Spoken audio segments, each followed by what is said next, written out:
All right, guys, today I've got my hands free so I can give you a great visual to go with a message that I've been really trying to kind of pump out on the Half Size Me podcast, things I've been sharing in the community. I've said this message 100 times and I could probably say it a gajillion more, and you would need to hear it on a repetitive basis.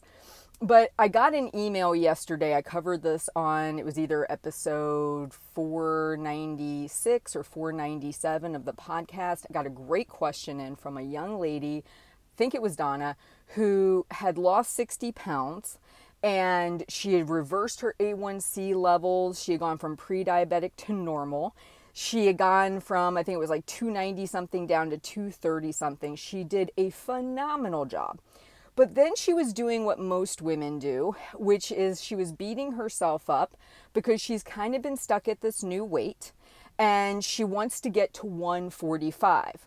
That's the crux of this message today. I see so many people making their healthy habits. They get to a new weight, but they have what I call a man-made weight goal. They whether it's the BMI chart, whether it's a weight loss company that they're working with who said, hey, this is what you need to weigh to be okay with us, whether it was what your doctor recommended, whatever it is, there's some out external force, and whether it could be a belief you have, like maybe at one point this person weighed 145 and they think they should get back to doing that. So we have this external goal that's been set by somebody else or something else, and we're kind of striving to get there.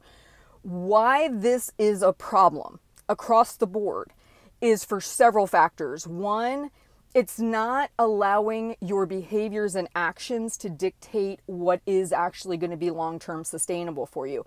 I see it all the time. It's kind of like you're running a race and you see on the horizon the strip that you have to bust through, right? The cross line. And you might have injured yourself. You might have been dehydrated. You've got something going on, but you're going to push, buddy. You're going to push and you're going to get there. For some things in life that works. For weight maintenance long term, it doesn't, because the level of intensity it takes to push yourself to get over the line of what you think your goal weight should be is usually not things people are willing to do 5, 10, 20, 30 years out. And then where I see the really negative cycle happen is when they start to go back to what I would probably call more their naturally occurring goal weight, which might be 10, 15, 20 pounds heavier because it lets them relax and enjoy their life. They can have the drinks with their friends. They can go out for pizza with the family.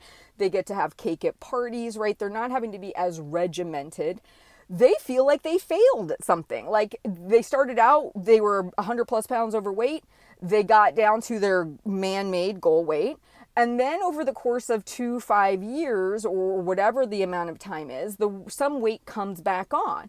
And instead of just saying, oh, okay, I shot for that goal. Obviously, that's not something I can sustain. They're constantly grinding and grinding and grinding to get back there. And what I see is a lot of people being super restrictive, they get more isolated. They don't want to go do the fun things. And then I beg the question, hear me on this. What sense does it make to get healthier, reverse your A1C, get your cholesterol under control, get your blood pressure under control, to be physically able to be active and go do things, to then restrict yourself from doing those very things, from living a full, exciting life? Like, what sense does that make? It makes no sense. We become more about weight management than we do about living life. So this is why I love the idea of a naturally occurring goal weight. So going back to my example with the email I got in, this person loses 60 pounds. They reverse their A1C. They're in a really good position medically speaking. They then, over the course of 5, 10, however many years, they continue to refine their eating. So you start out over here, right? This is what my weight is. This is my habits. This is my healthy eating habits. This is my healthy fitness / lifestyle habits. And I keep refining those. And over time, they naturally segue. And then you get to a new weight. Okay, so let's just pretend this person's 290 pounds. They're eating out lunch every day, fast food, 5 days a week. Maybe they're having multiple treats through the day. They're emotionally eating. Maybe they're binge eating. I don't know. They've got all these things going on with food. Then they maybe aren't currently doing any activity, or it's very hit and miss when they do. So they go, I want to change my habits. I want to get healthier. I want to see what I can do about this A1C situation. I want to make these improvements. So now I'm going to start, putting vegetables on my plate at every meal. Okay, great. And then maybe I start going for a 5-minute walk every day. Great. So we're moving our way down the line, right? Then they say, okay, eating those vegetables actually is making me feel a lot better. Maybe I cut back on my fast food and I only do it 2 days a week and I start packing my lunch. So now we got a new eating habit coming in. Then this person maybe says, you know what? I really want to start doing more walking. So I'm going to add in another 10 minutes. So now we're up to a 20-minute walk, right? We're moving our way down the path. Over the course of months and years, change, new weight. So if this person started at 290 pounds, they had this set of habits. Now over the course of months or years, they've refined the habits. And let's just say this person weighs 185. 185, they're able to go out with their friends. They get to go have some drinks on the weekends. They are enjoying going for their walks with their dog every afternoon. They're eating more vegetables. They're putting protein on their plate. Maybe they're even now getting to where they're thinking about portions a little bit more, right? They're refining their eating habits. And they get to 185. If this person in their head thought they had to weigh 145, that person still has another 40 pounds to go. And what I see is laser beam focus on the 145 to the detriment sometimes of the habits versus solely focusing on the habits. The question to ask at 185 is, what other habits am I willing to change?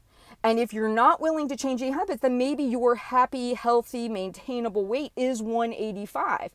But if we had gone based on a chart or an institution or a recommendation based on something external, you might be spinning your wheels, desperately trying to get to 145. You might be rushing this way far ahead of where you actually are with your abilities and or your desire to maintain those habits. And then, yes, you get to the goal. I don't ever disagree. There's a difference between a maintainable versus an achievable goal. You get to this achievable goal, 145, but then when the day in and day out grind is taking place and you're no longer seeing the scale go down and you're no longer getting the reward of weight loss and you just have to do it to sustain what you've achieved, that is where I see the problem happen.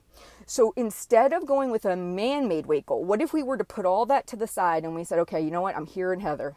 Okay, I'm hearing Heather. Heather has lost all this weight. She's coached hundreds of women. She's seen the same pitfalls for so many of them. What if I changed my mindset about this? What if I focused on all my eating habits, all my physical fitness, sleep habits, health, care habits, and I just kept refining it. And over the course of time, as my weight goes down, I just allow that process to naturally happen versus fixating on a goal number that I think I should be, creating stress and drama, which doesn't need to be there, and creating a situation that no matter what weight I get to, whatever the weight is I settle at, it's achievable and maintainable. Because if you do this through the method that I'm recommending, if you do this natural approach, everything you do is being intrinsically motivated based on your desire to change your habits. It's not something that feels forced. You're not clawing your way to get to this weight loss goal and then praying you're going to be able to maintain it. You know you can maintain it because everything you've done up to this point has been sustainable, right? So I want you just to think about it for a minute. Really ask yourself, if every time I've gone about this journey with an end point in mind, how many times have I truly been successful? Probably not often, because you either find yourself in one of two camps. You get there, but then you flounder to stay there because maybe sometimes that was the rigidity you're having to do to stay there is pretty extreme. And I see this a lot. We have a lot of maintainers in the Half Size Me community. I see sometimes the rigidity that has to be done to continue to maintain that. Or you never get there. You constantly feel like a dog chasing a bone because you feel, oh, I got to be at 145. I got to be at 145. I'm 160. You sometimes lose sight of what was the whole purpose of this. Like, was it to weigh X on the scale, or was it to reverse your A1C, get better blood pressure, have a better, healthier lifestyle, be able to run around and play with the kids or the grandkids, get up and off the floor, get up and do things you want to go do? Like, what was the point of all this? And really ask ask yourself that, because I see so many people struggling with this.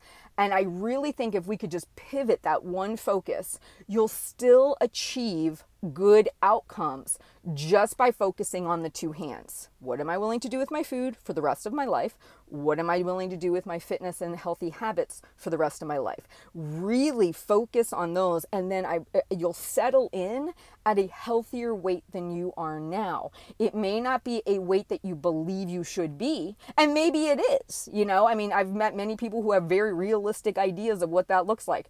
But for a lot of people, it's not. It's something that's coming from a chart, from a recommendation, from a past lived experience. And I just want to encourage you, think outside the box on this. Ask yourself, does that really feel like it works? And then with the amount of drama you create internally, with the belief, I've got to be at this point, and then, oh my God, it's going to take me this amount of time. As soon as we travel down the drama department, it automatically makes this a more difficult journey. What if we checked drama at the door and we said, we're not going to let drama in this? Absolutely not. I'm going to work on my eating. I'm going to work on my fitness. We're going to see where we go from there. Drama free. It would be a wonderful experience for you. And that's what I want. I want you to have a wonderful experience.